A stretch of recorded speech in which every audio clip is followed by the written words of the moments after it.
Welcome to Integrated Math 3. On this episode, Stevenson will demonstrate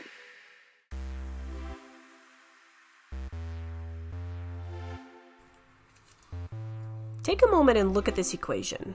If you look at it really quickly, it appears to be super easy, right? But there's a catch. Did you see it?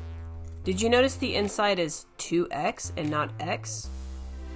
That 2 is going to modify how we approach this problem. So let's do some scratch work here. We're only on the 0 to 2 pi domain. Okay, so we're going down around the circle one time. Now, when is cosine 1/2? I know cosine is positive in quadrants 1 and 4. 1 and 4. All right, so 2 and 3 are out.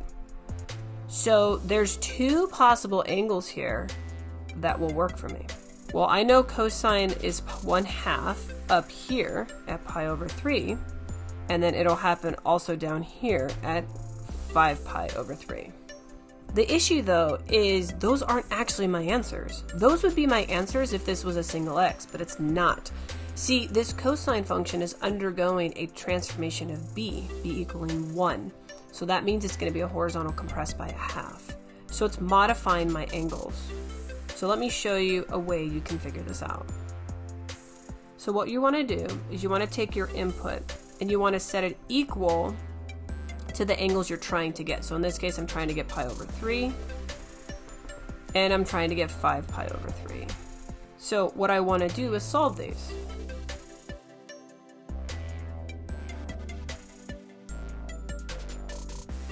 Pi over 6 is my first answer. I'm going to apply the same strategy over here.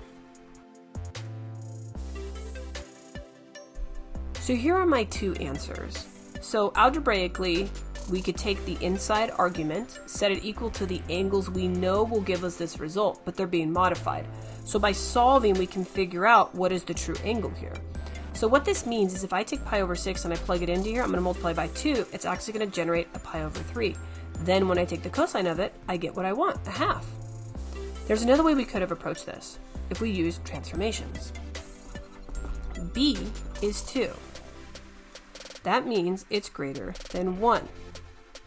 So if you remember your transformations, this is going to be a horizontal compress by 1/2. So we could take our two angles that we get and just multiply by 1/2, and we get the same exact result. Pretty cool, huh? If we use transformations.